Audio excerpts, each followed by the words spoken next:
Recording is on.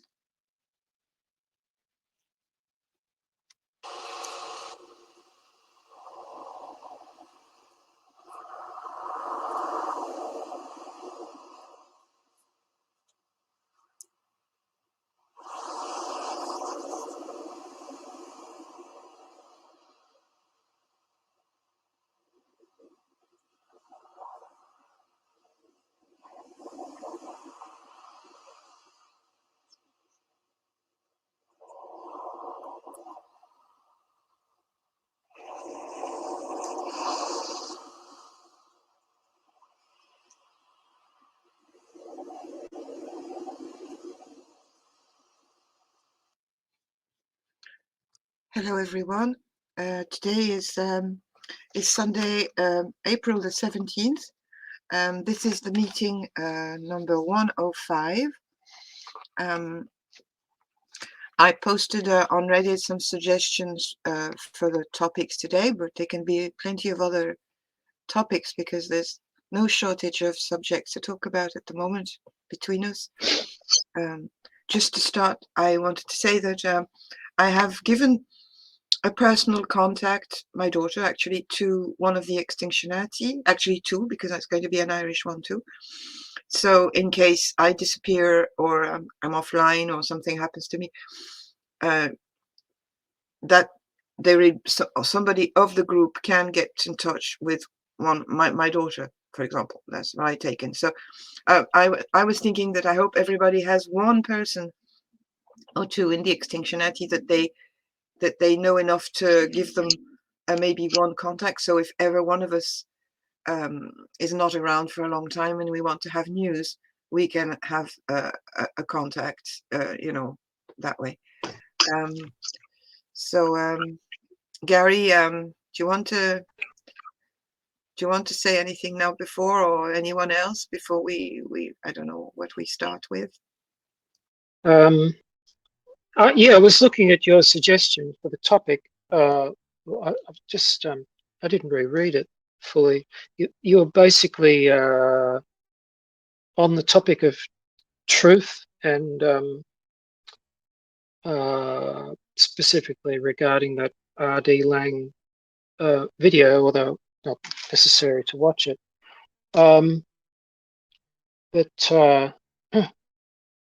Yeah, I had some thoughts about that actually, because in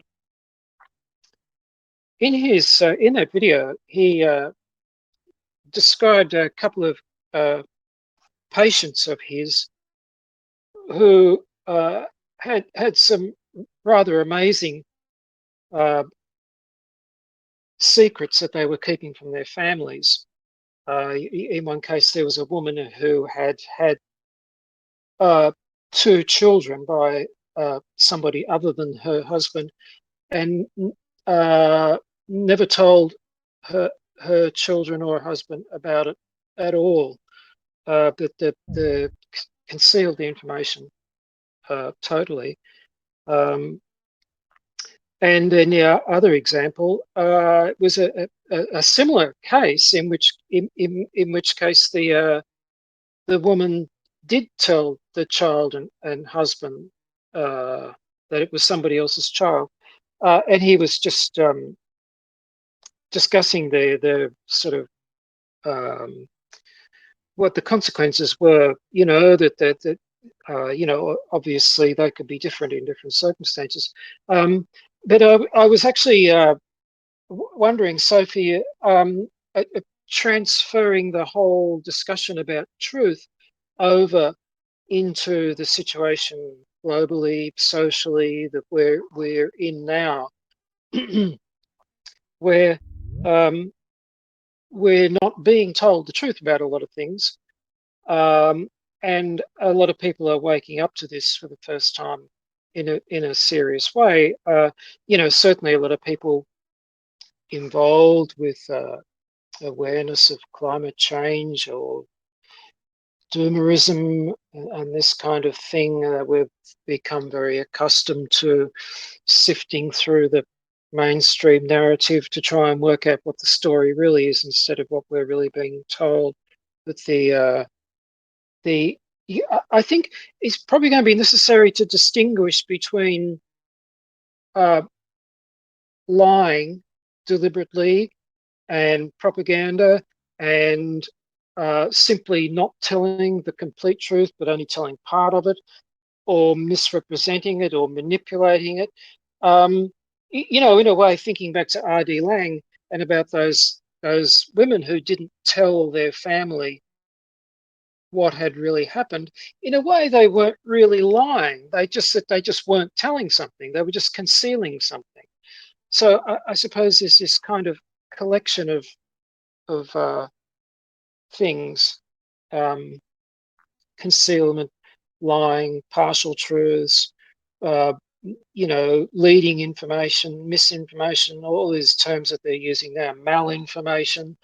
And then, what about the question of censorship, where nobody's telling a lie, they're just hiding the truth, or maybe they're hiding a conspiracy theory, and the conspiracy theory might not be a conspiracy theory. I mean, you've got to consider whether a conspiracy theory can qualify as a lie or not, depending on whether it turns out to be valid. Um, so I think there's a question about the uh, exactly what we mean by the truth when we say we want it, or when we say it's not there, or when we say someone's lying. Um, and there was a second aspect that came to mind because, Sophie, I don't know if you remember, we had a conversation on the topic of revelation. Not so much in the sense of biblical revelation, but how the uh, current situation with the disease that's spreading across the planet, um, and how it has led to various things being revealed, all sorts of different things at different levels. Uh, I mean, at one level, things that are in the news, such as, oh, this disease escaped from a certain laboratory, and then, oh no, it didn't. No, it didn't. We hushed that up. And then later on, it became revealed just slowly. More and more information came out until the narrative was completely the opposite of what it was originally. But I was thinking of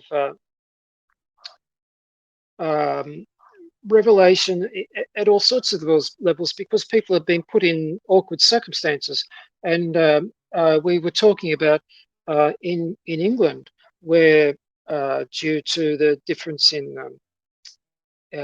climate, weather, uh, uh, the ground level in some places, so the ground had dried up, and the surface level of the ground had sunk a little bit, and revealed the outline of ancient, like of archaeological sites that previously weren't known.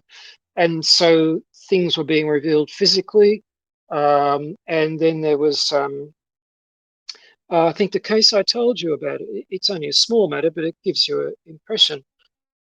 A fellow who escaped from prison here, was a story in the newspaper, and I can't remember the details now, but it went something like that. He'd escaped 20 years ago, or some enormous, a long time ago, and never been caught, and had been living a very successful life under the radar, being an odd jobsman and gardening and doing household maintenance for people, and was living quite a reasonable existence until the disease came, and he couldn't get any work anymore, and he ended up uh, being homeless, and eventually had to turn himself into the police because he had no money and nowhere to live, and his only other option was to go back to prison.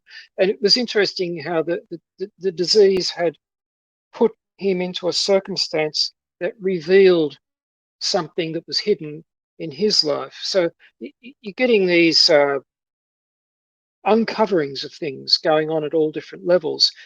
Um, and just finally, so that I don't rave on for too long, Um, the one of the things that R.D. Laing talked about was this question, discussing, for instance, that family where the husband and wife and the children children, or there might have been a couple of children in the example, um, because that woman wasn't telling the truth about whose children it was, that the whole family was actually living in a lie that they didn't realize, but they didn't realize they were living in a lie.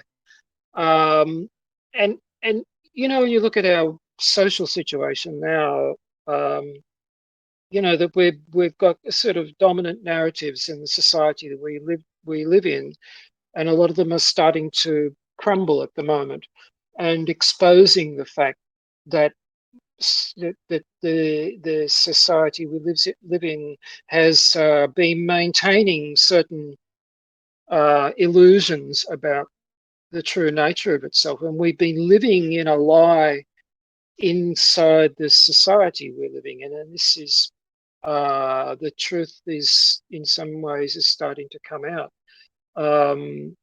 And so we've got this question both of truth telling and lying and what that really is, and the question of living in a lie and then beginning to emerge from it. And also the question of, I guess, too, is regarding revelation, that as these lies or concealments begin to crumble, um, a whole different world or a whole different way of looking at things appears, is revealed. So I'll shut up for a minute if anyone wants to come in on that. Thank you, Gary. Yeah, I remember very well what he says in that video I posted, but there is much more in his work on truth and language and the effect of lies on people, and you can transpose it to society, I think, very easily. You can jump to that, like for example, um once in the example that you talk about, there was one of the children, I think, of the family, stop me if I'm wrong, but developed schizophrenia, and that's how he got in touch with that family and that story. And the moment where the truth was revealed, the the schizophrenia disappeared. um Yeah, that was a very. that's I left that part of it out just to simplify it, very but yeah, it interesting. was very interesting. Yeah, because in Mm. another in a part of his in another part of his book that I was rereading this week, I think it's in chapter 3. I'll post the link. um he talks about, like Lord Hugh used to, about the role of schizophrenia in revealing, as a revelation of truth, as a vision. It's extremely interesting, and the narrative, and how Lord Hugh used to say that you can't separate the language and the alien cortex. Um, the Yeah. formation, the way it's been elaborated, the way it's evolved in our brain is totally connected to our left brain. And I think that when there is lies, or when there is disguising of truth, or silence, or omission, like you say, DB, um, there is an enormous part of our brain that takes over, and it can manifest in various, what we call mental disease, which is, in my opinion, absolutely not. It's just a non-adaptation to a sick system that's forcing you to take lies as truth. What do you think of that? Yeah, there's a lot in what you're saying there. I just the first thing about that boy. I'll just tell the story that Sophie's referring to is in the one of the examples that Lang gave. Um, the husband and wife, they had a teenage son who was he was schizophrenic, and just you'll have to correct me if I'm wrong, Sophie. I think he had the schizophrenia was focusing on the fact that he thought he wasn't uh, uh, his father's real son, and of course the mother, that was actually the truth, but the mother had concealed this and not told anyone.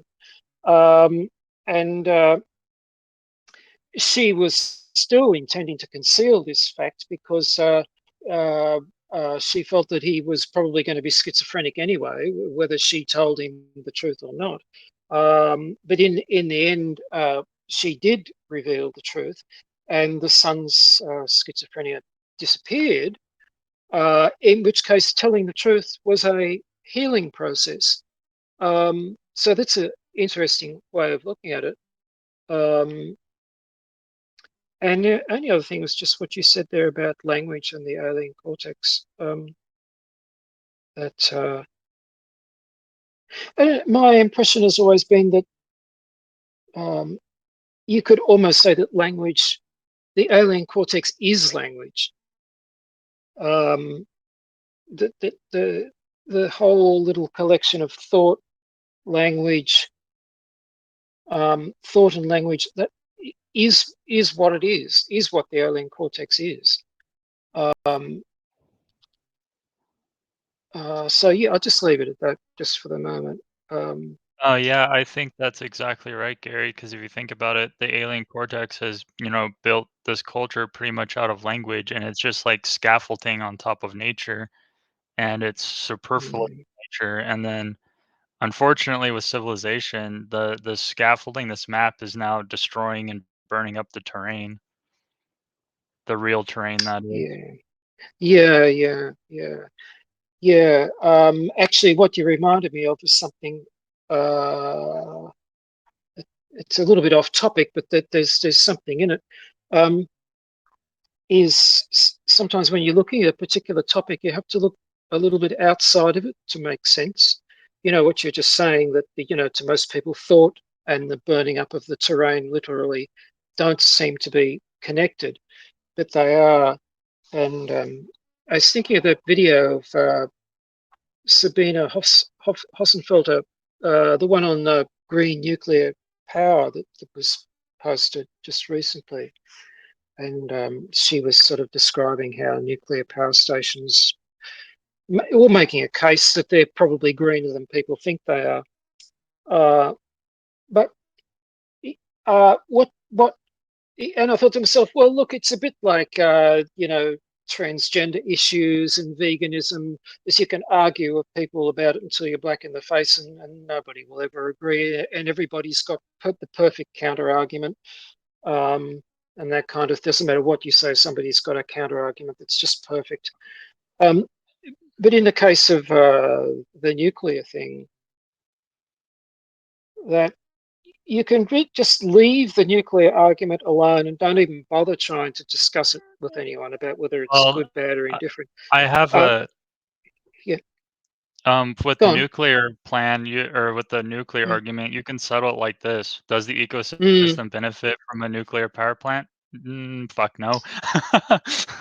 Yeah, that's it. Well, it's basically what I was going to say, because you have to ask, what is the end result of this nuclear power plant? It's the production of energy, and providing human beings with energy basically is providing them with the means to destroy everything and to over exploit, because it gives us so much, enhances our ability to act on the planet to such a degree. So the basic problem is the overuse of energy,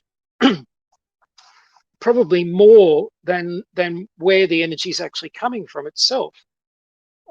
You've got a certain number of people and they've only got their own strength. But then you get a certain number of people and you give them a nuclear power station and an oil well and all the rest of this kind of thing, and watch what they can do. So it's kind of, just to bring it back to what you were saying about language, and that it kind of gives us a leverage to strategize and plan and invent things and do all this kind of rational stuff that leads to the domination of the physical environment, or the destruction of it at any rate. Yeah, I think the battle there is to know when to exercise restraint over that. Yeah, that's the key, exercising Yeah, restraint over our ability to manipulate the world. It's interesting you use that word because if you get a chance, did you see the video with Ian McGilchrist? And it was very interesting because he actually discussed that. I don't know if he actually used the word restraint, but he certainly was on in that general area. And he was saying, yeah, that what we do with what we do is take it too far. And it works for a while and gives us good results, but we keep going in the same direction when we ought to exercise some restraint and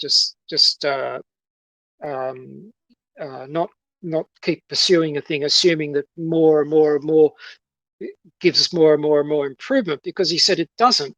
It reaches a point where it first you get no improvement, no further improvement, and then you get then it works in the opposite direction. It starts to defeat you. He was just giving an example, not so much environmentally, but in terms of bureaucracy and administration, where to get something done requires so much paperwork and sort of collateral stuff that the actual task that it was all about was completely forgotten and irrelevant just became uh, uh, in other words, the main event had become the sideline, and all the administration and the collection of data and all the rest of it had become the dominant thing. So yeah, I mean restraint, and when you look at it, supposing we had sort of declared a stop to the Industrial Revolution around about the time, uh, you know, suppose when everybody had a nice shiny new black bicycle and said, okay, that's it, we'll stop there. I guess um, people are always going to want to know what comes next. Um,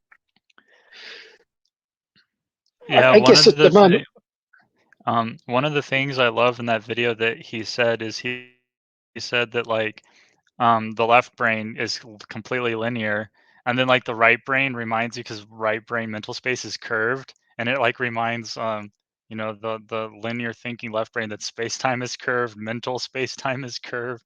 I just love that. It explains so yeah, that much. was a good term that he used there. He said, yes, remember that space is curved and this effort will come back at you. Yeah, that's right. That was a very good point. I That haven't was I actually a really good haven't discussion had because time he to was listen. being, Yeah. sorry.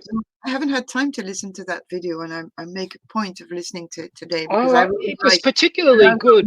advice. But I may I mention just before you continue, Gary, about something that you wrote to me about the dollhouse.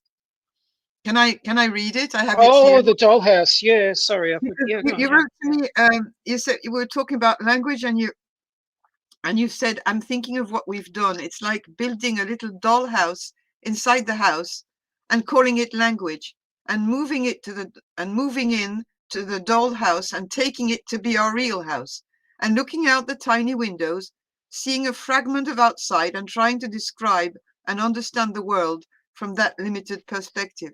And I thought that was a great image. I just wanted to add that to what you were saying.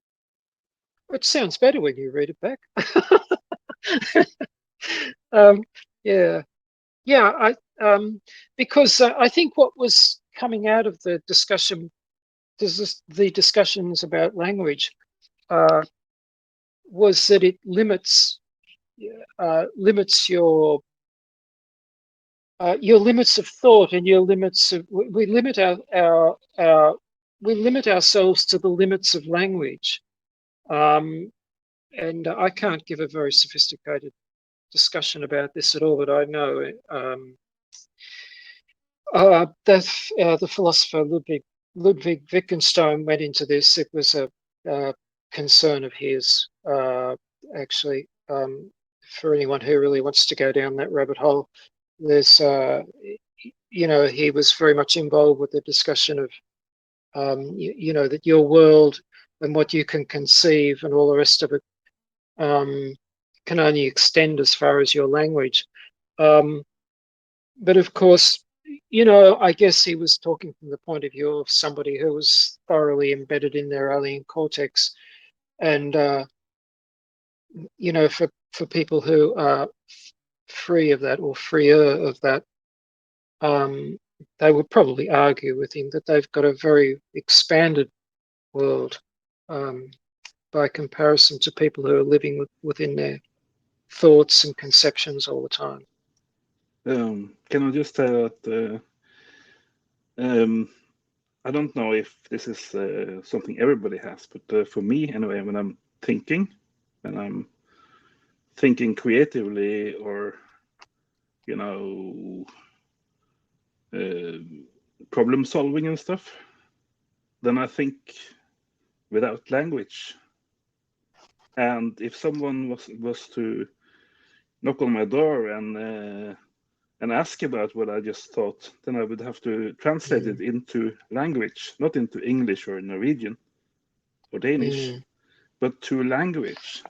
So when I'm thinking, about the things that I do or work on, then it's just a wordless concept, like a cartoon image of a light bulb, like an ID, right? So you have this image, you have solved a little piece of it, of the problem, and you just have to verbalize it and make it into words afterwards, if you have to. Sometimes you can just go right into implementing your solution without turning it into words. So I don't know what that says about the way I think, the way I do the thinking process, compared to the alien cortex. I never really understood the alien cortex thing. Yeah. I think especially for a kind of creativity that doesn't require words. But what I was thinking of while you were saying that was that, if you do that process, creative process or whatever you're doing, and then somebody comes and asks you about it, and you've got to put it into language. I don't know. I'm imagining that you'll probably find that the language doesn't adequately describe what you're doing, and you're aware of a chasm, a gap between language and what was going on, which is partly what I mean, that the sort of inadequacy of words to capture our reality properly or completely, or we think we're capturing it all when we use words. But in that example, for instance, if you're describing your creativity, the words you're using, if you're telling somebody about it, probably aren't really capturing what you're doing. Yeah, I just realized it's almost like the allegory of the cave, in Plato, right? So the words are sort of just like the shadows on the wall or something, but the real thing happened before the words. And so I can't imagine I'm the only one in the world thinking without words. It has to be more people than me. Yeah, I think I've told everyone before, but yeah, I don't think in terms of words really at all. I literally have to sit there and actively process a sentence. Like it doesn't just come to me. I have to sit there and manually put the words together. On the other hand, um, when I'm sitting there by myself, not actually talking to people, it's just images really. I see images and stuff, and I think about animals and my immediate body sensations and stuff. That's it. I was reading. I don't know how I think, because I never try to analyze. I'm very close to my physical sensations, so it would be more in terms of nearly smells and sensations of heat, and I don't know, of things, that waves that come through my body. And but I find it very easy to switch to the language after, very quick. So it goes back and forth between, I suppose, different parts of my brain, the way they connected. But I was, because we were talking about language, it came back to mind this week to look back on Lord Hugh's little, I think it's about 50 pages that he wrote on language. It was called Adam's Language.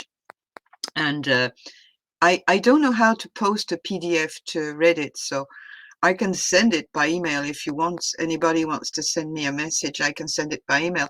And he says in a part of it, he says that the alien cortex operates in both halves of the brain, but it is much more active in the left. And he said, why the right brain appears more intuitive, creative, colorful, and artistic is because it has more of an ancient pre-alien cortex showing through, as it were, in the right hemisphere. So, and there's much more like that. Because I find it also, like you, Tostin, I found sometimes the principle of the alien cortex, I need to revisit that a lot to try to get the concept right. And I think it's not so clear. And even Hugh says it's not so clear in that little essay. But it's quite an interesting one to read again. Very interesting. So anybody who wants me, I can email it. I have it on my laptop there with me. Sophie, are you saying the alien, exactly what the alien cortex isn't clear? Is that what you meant there? What Sorry. he's saying is that what Hugh is writing, he's saying that the alien cortex operates in both halves of the brain, but it is much more active in the left brain hemisphere. Hence the popular notion that the left brain is rational, reductionist, analytical, and logical. And that why the right brain appears more intuitive is because it's more of our pre-alien cortex showing through. So there is much more in that little 50 pages description of Adam's language. It's a very rich. I don't know if many of you have read it, because I remember that he posted it and he sent it to some of us He did, a while ago, because he wanted to publish a book. He was writing a book about the layered brain, about all these things, and those were chapters he wanted to submit to all of us. I really hope that somehow we could get more of this stuff, if ever, but I don't know, that might be if ever we get back his no, I did I remember reading it, but it was quite a while ago. But it's really good to need to revisit it, reread it. because the language thing, I often need to get to read something to clarify a bit my mind. I'm a bit like that, because otherwise the concepts are get a bit like but I understand exactly where we are with language, and I know exactly the limitations of language, because I know what the communication can be with babies and animals. I know that there's much more going on than the words we use as UDB, totally open to what comes through channels that we absolutely cannot define logically. Yeah, I think sometimes there was a bit of confusion because Hugh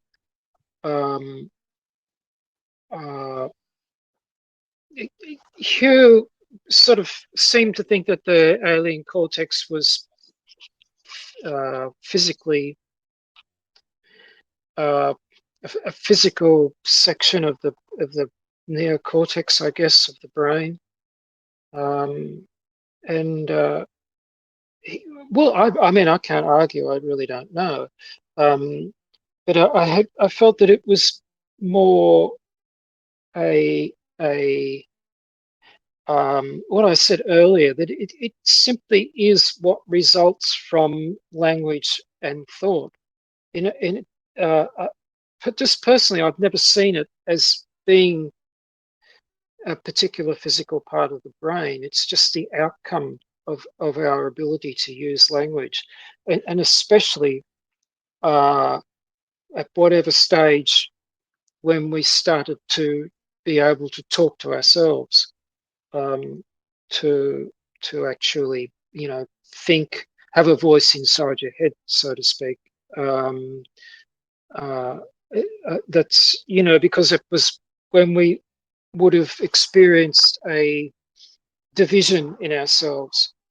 You would have a feeling of yourself as being yourself, and then you would have this ability to have this thing talking inside your head, and so you could see that I'm just imagining that early humans might have experienced that as being quite perplexing. That, I'm here, then how come I can hear this going on? I'm not opening my mouth, I'm not talking to anybody else, and yet stuff is occurring to me. I don't know if we really need, it's probably getting to be a bit too far from what we were originally talking about, but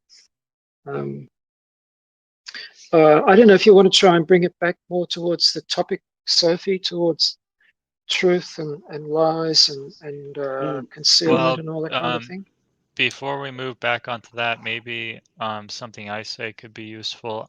So with like prehistoric humans, the problems didn't start arising until the markets and trade and stuff, right?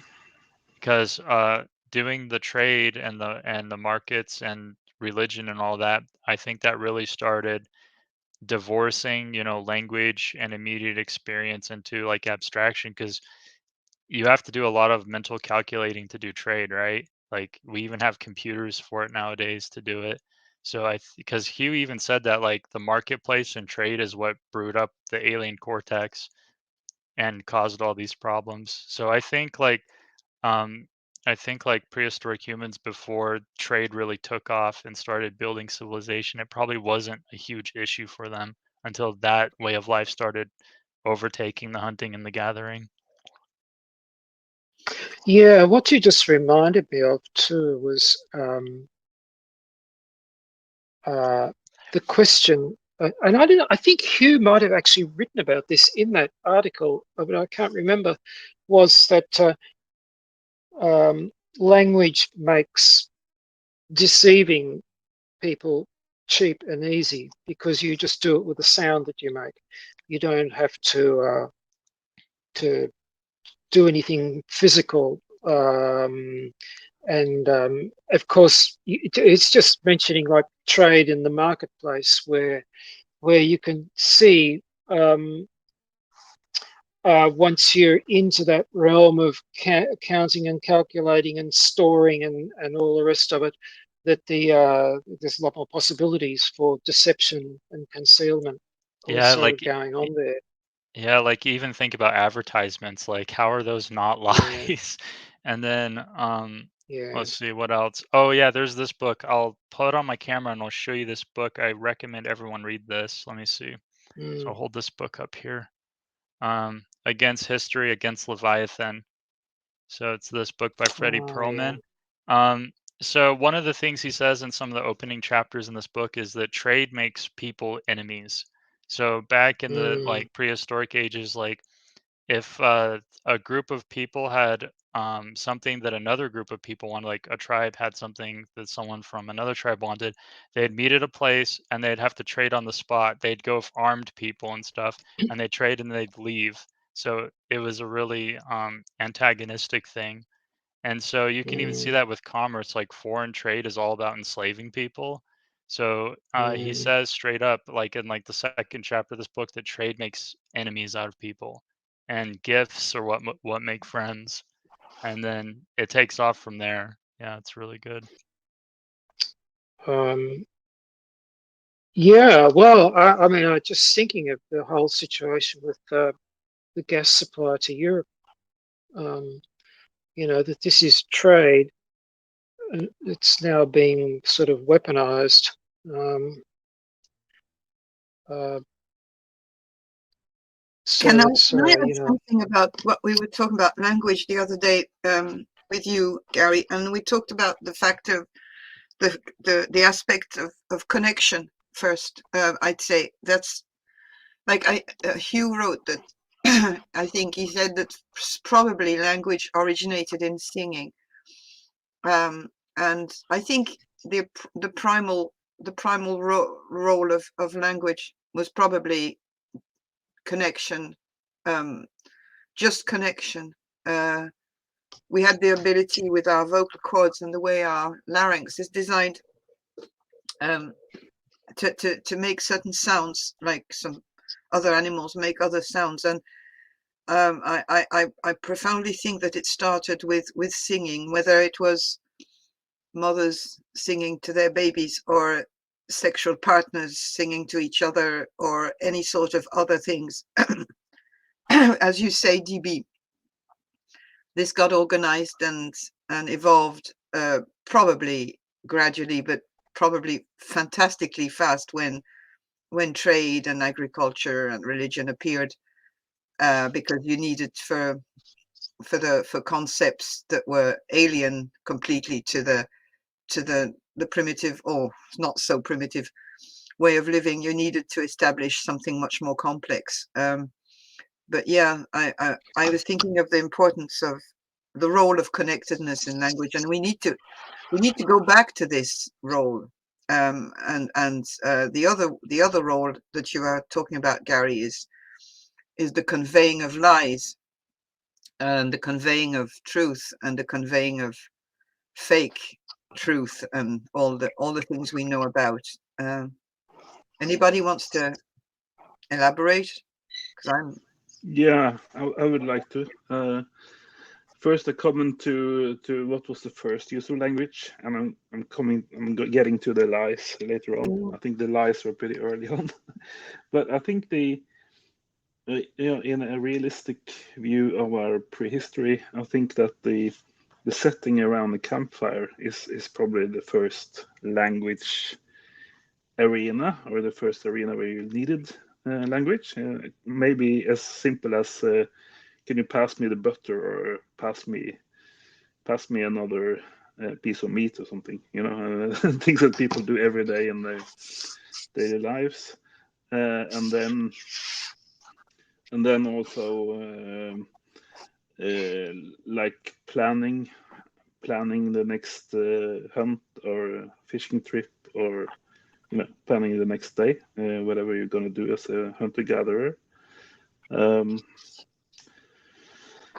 And then I think, as a storyteller myself, as a writer, I think that it moved on to storytelling, like true-ish, like fishing and hunting stories. may have been true in the start, and then maybe they kind of went over to being fantastic and heroic. But that's kind of a benign form of lies, because even today we like fiction, we like exciting stories. But I think that pretty early on, I would expect the lies, the evil lies, to enter the game, because as long as everybody had learned to speak and listen to language, then sort of a proof of concept of what you can achieve by saying something that is not true. Maybe you can get a sexual partner, or get more of the food or something, just by saying something that isn't true at all. Like, look over there, a squirrel.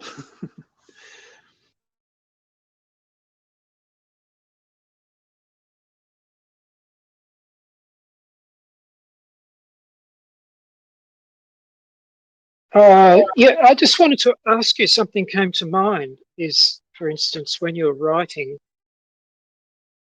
I mean, probably I'm not trying to write in that way, but one thing I consistently notice when I do write is that two things. One is that it doesn't, it's not easy to get the writing to capture what is in your mind and get the feeling of it and the sense of it really. In other words, to get a faithful reproduction of what you're feeling come out in the words.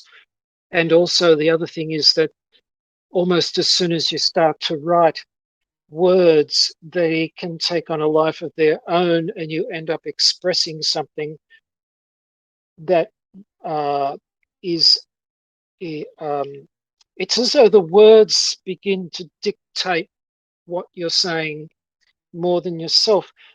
Even a strange experience. I think Sophie just read out that thing about the dollhouse, and I wrote that, and of course, the only thing I was really paying attention to, and I wrote it, was the image in my head. There was a visual representation and a feeling about how limiting language was. And then I reread it just to make sure that it made sense and then sent it. But then you could see that reading the writing uh, didn't really capture the intensity of what I wanted to say, not from my point of view at any rate. But then, and again, then when it was read back by somebody else, it seemed different again. And so we've got this thing where language is, when you're telling a story, it's, for instance, just thinking of storytelling around the campfire, that's having a different effect for the people who are hearing it than it is for the person who made up the story or who's telling it. And the actual story itself is probably different from what the original conception in the person's mind was. So yeah, I guess, sorry, I got off the track. I was just going to ask you, do you think when you write that it captures what's in your head very well, or is it a struggle? I guess that was what my question was. Yeah, that's a very good question. I think it's a question of practice. Like if you wrote a diary when you were young, or kept sort of expressing yourself in text throughout most of your life, maybe then it's easier, because at least I remember when I was a teenager and wrote a diary, I kind of, even though you don't really have to be as accurate when you write a diary as when you write to other people, because it's only you who's going to read it anyway.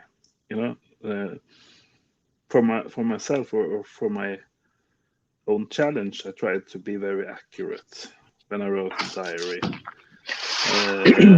which is a good thing now when I'm over 50 years old, because otherwise I Yeah, wouldn't be able to remember what I felt there and then, with my first girlfriend or whatever, right? So yeah, I'm happy that I was accurate. But when I write fiction, yeah, it's a very big question. I think maybe it's a little bit outside the, but it's a question of writing it as soon as you think it, and then reading it back the day after, and going over it and making better choices in the text in order yeah, to make it yeah, understandable for other people. yeah. Yeah, that's interesting stuff. I'd like to talk about that some more another time, actually. Um, Certainly going over things again. Um, and the other thing is too, I mean, especially with a thing like a diary, because we seem to have this template for template, this propensity to want to make a story out of everything. Um, I mean, there are people who have contended that stories don't exist, that that's something that we impose upon a series of events for whatever reason, possibly to make them easier to remember.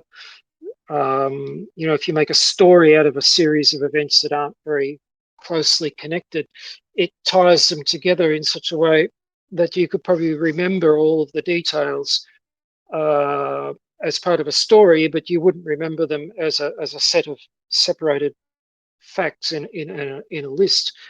Um, uh, but when you look at it, in terms of writing a journal or something like that,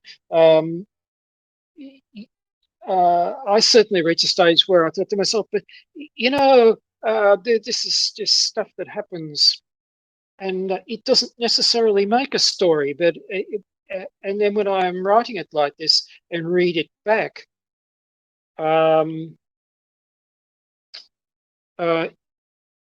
you know, do I then try and draw those events together and make a story out of them? You know, you can see it with, especially for people who write biographies and things like that, where they're making a continuity out of the other person's life. And Gavin, you know what comes to my mind when you're saying that is that when you talk about stories, I think stories had a function of healing.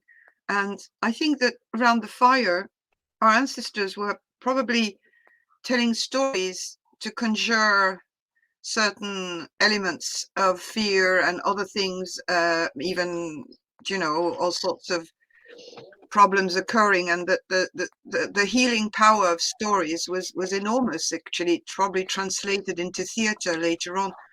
I think there's that guy called Joseph Campbell who wrote, who talked a lot about the power of myth, and I'm not completely fan of the guy. He's just got a wealth of myths and stories, and yeah, it see, goes back to the function of stories in the human group. And as Fortune was saying, around the fire, there was not just give me the meat or, you know, all that sort of thing. There was also, after the day of hunt or with the planning of the following day, some elements of fear to deal with, and some elements of maybe trauma. And stories were probably fulfilling a role then when they happened. There was also tactical elements that were probably shared too, but I think we must not forget that there's a dimension of group healing, whether through singing or stories and using language. Yeah, I yeah, think I wanted. Go on, DB. It's all right. I'll yeah, I think stories can serve that purpose to like um enrichingly wed people to their physical reality. That's possible. I kind of feel like language and stories are a double-edged sword, because you know people can obviously tell a lie, like the big lie in fascism, or the lie of global industrial civilization. And then yeah, it's like that. I can't remember who said this, but it's like culture is our nature. Like our stories, our customs and stuff kind of dictates and influences how we behave. And I feel like prehistoric humans, their stories and their customs had them more wedded to what was going on around them in their natural environment. And I think that's a big difference. I heard about there is a concept or a partition in Inuit tradition that you had sort of three roles. You had the hunter who was out on the ice hunting seal and whatever, and then you had the let's call the housewife, just to be you know, to put it simply, the housewife cooking and heating and you know, preparing the stuff, and the third role was the damaged hunter, or the old people, basically people who couldn't be used for either of the other ones, right? And they would take on the role as entertainer or jester or you know, like storyteller, whatever, singer, dancer. Um, and that's, I think it's fascinating because in a very, let's say, a very simple, very small place like Inuit Greenland communities, you know, you sort of get it down to the basics. You have three, not genders, but three roles. All of these have to be filled by somebody. You know, if if the women folk went on strike, everybody would die within a week because everybody needs, you know, eating and cooking. And if the hunters didn't do their thing, everybody would also die within a week. And the interesting thing about the jesters or the entertainers, which had hurt an arm or a knee, or were just old, is that you can imagine, especially north of the polar circle, Arctic Circle, where it's dark all the time for 6 months or something. You have very long nights, and you have no television, no iPads, no electricity, no artificial light other than the seal oil or the whale oil that you burn.